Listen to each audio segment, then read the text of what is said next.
ایک بزرگ فرماتے ہیں، ایک دفعہ مجھے مزدور کی ضرورت ہوئی تو میں بغداد کے چوک میں گیا مزدور کے لیے۔ جب میں مزدوروں کے چوک میں پہنچا، وہاں سارے مزدور کھڑے تھے۔ تو ایک نوجوان ایک کونے پر بیٹھا تھا۔ میں نے دیکھا اس کی طرف، اس کے چہرے کا نور ہی کچھ اور تھا۔ میں اس نوجوان کے پاس چلا گیا۔ میں نے اس نوجوان کو کہا، بیٹا مزدوری پر چلو گے؟ اس نوجوان نے کہا، حضرت جب بیٹھا مزدوروں کے چوک میں ہوں تو مزدوری کے لیے ہی بیٹھا ہوں۔ حضرت نے فرمایا، چلیں پھر مزدوری کے لیے آئیں۔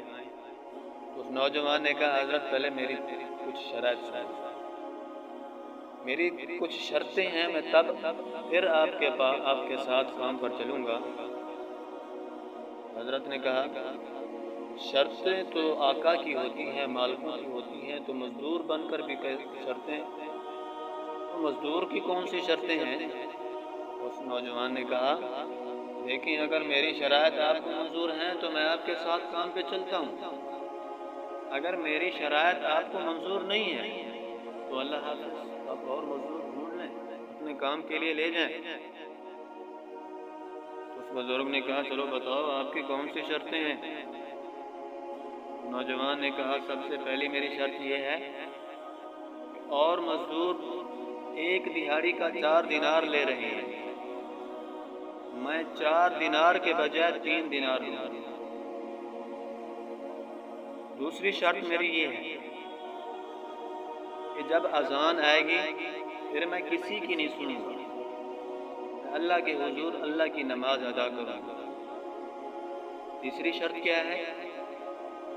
نوجوان نے کہا، میری تیسری شرط یہ ہے کہ میں آپ کے ساتھ آپ کے گھر میں کام کروں گا، لیکن آپ کے کسی سوال کا جواب نہیں دوں گا۔ آپ جو کام بتائیں گے وہ کروں گا، لیکن میں نے آپ کے کسی سوال کا جواب نہیں دینا۔ بزرگ نے فرمایا، چلیں بیٹھیں، آ جائیں میرے ساتھ، مزدوری پر چلتے ہیں، کام پر چلتے ہیں۔ نوجوان کو اپنے گھر لے گئے کام کے لیے، مزدوری کے لیے۔ مزدور کو کام پر لگا دیا، کام بتا دیا، یہ کام کرنا ہے، وہ کام کرنا ہے۔ تو اس بزرگ نے فرمایا کہ جو کام ایک مزدور پورے دن میں کرتا ہے، اس نوجوان نے وہ کام 2 گھنٹوں میں کر دیا۔ تو میں حیران ہو گیا کہ اتنا سارا کام اس نے 2 گھنٹوں میں کیسے کر دیا؟ تو پھر میں نے اس کو اور کام بتا دیا۔ اس نے کہا، حضور اور کام بتائیں، میں نے اور کام بتا دیا۔ تو جب ظہر کی اذان ہو رہی تھی، اس نے کام چھوڑ کر نماز کی طرف جانے لگا۔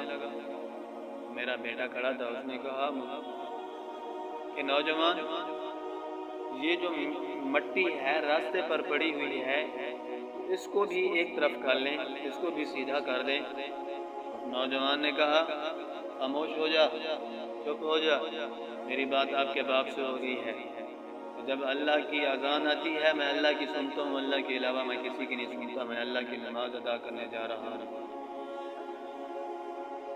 وہ نوجوان چلا گیا نماز کے لیے۔ نماز پڑھ کر جب واپس آئے، بزرگ کی بیوی نے اس نوجوان کے لیے کھانا تیار کیا، روٹی بنائی۔ وہ نوجوان جب واپس آیا، اس بزرگ کی بیوی نے کہا، یہ روٹی اس نوجوان کو دے دو، وہ روٹی کھا لے، کھانا کھا لے۔ جب وہ روٹی اس نوجوان کو پیش کی تو نوجوان نے کہا، میں نے روٹی نہیں کھانی۔ بچے کیوں نہیں آپ نے روٹی کھانی؟ روٹی کھا لو، صبح سے کام کر رہے ہو، آپ کو بھوک لگی ہوگی، کھانا کھا لو۔ اس نوجوان نے کہا، حضرت مجھے روزہ ہے، اس لیے میں نے روٹی نہیں کھانی۔ بزرگ نے کہا، میں تو حیران ہو گیا، رمضان بھی نہیں ہے تو روزہ کس چیز کا ہے آپ کو؟ اس نوجوان نے کہا، حضرت مجھے روزہ نفلی ہے، میں نے نفلی روزہ رکھا ہوا ہے۔ چلیں ٹھیک ہے، آپ کام کریں۔ تو جب کام کرتے کرتے شام ہو گئی، میں نے اس کو 3 دینار دیے۔